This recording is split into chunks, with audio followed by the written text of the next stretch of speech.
আমরা এমন একটা পৃথিবীতে বসবাস করতেছি যেখানে আসলে মানুষ অবলা পশু পাখিকে পোষ মানাতে পারলেও একটা মানুষকে আসলে বুঝতে পারেনি এখন পর্যন্ত। এই না বোঝাবুঝির পৃথিবীতেই আজকে আমি এমন একটা জায়গায় আসছি যে জায়গাটা বেশ ইন্টারেস্টিং আমার কাছে মনে হয়েছে, এবং আমি জানি এই জিনিসটা আপনাদের সাথে শেয়ার করলে আপনারাও বেশ এইখানে মজা পাবেন।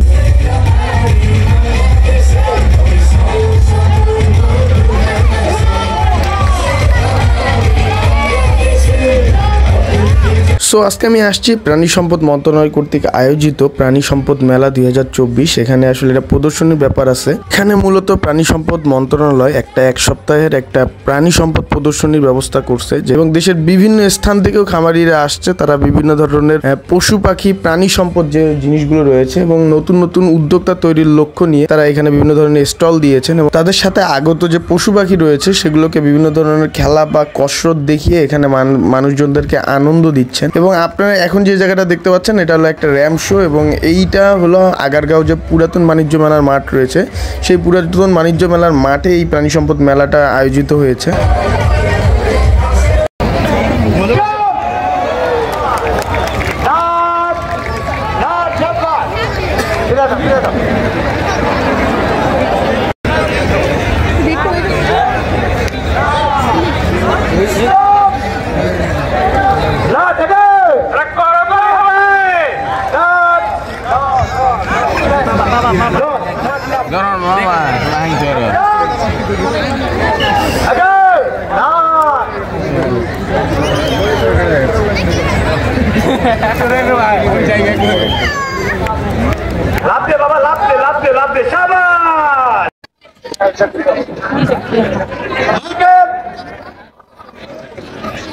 মাইকেল হলো ফেরিওয়ালা, সে ফেরি জাম করে সে বেলুন বিক্রি করছে।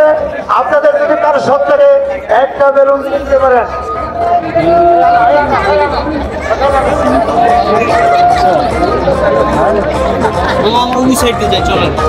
এক্ষেত্রে এখনকার যে প্রোগ্রামটা চলতেছে এটা আমার বেশ ইন্টারেস্টিং লাগছে। এখানে যে ডগ স্কোয়াড রয়েছে, যে আমাদের আইন শৃঙ্খলা বাহিনীর যে ডগ স্কোয়াডটা রয়েছে সেই ডগ স্কোয়াডের সদস্যদের উপস্থিতিতে এখানে একটা প্রোগ্রাম দেখানো হচ্ছে।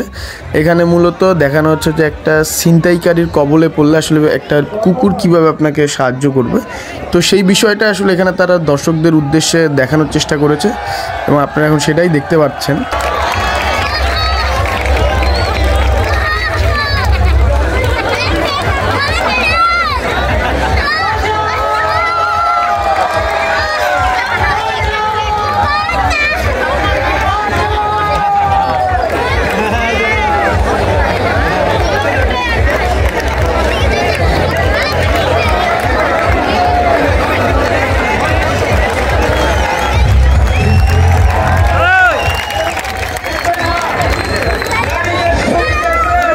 আরও অনেক কিছু দেখানোর ইচ্ছা ছিল, বাট তীব্র দাবদাহে আসলে এখানে দাঁড়ানো খুব একটা পসিবল হচ্ছে না, কারণ বিশাল গরম এবং আপনার সবই জানেন বাংলাদেশের এখন বর্তমান অবস্থা একটা তীব্র দাবদাহ চলতেছে। তো আজকের মতো এখানে, আশা করি ভিডিওটা ভালো লেগেছে, এবং ভালো লেগে থাকলে অবশ্যই চ্যানেলটিকে সাবস্ক্রাইব করুন, ফেসবুক পেজটাকে ফলো করবেন।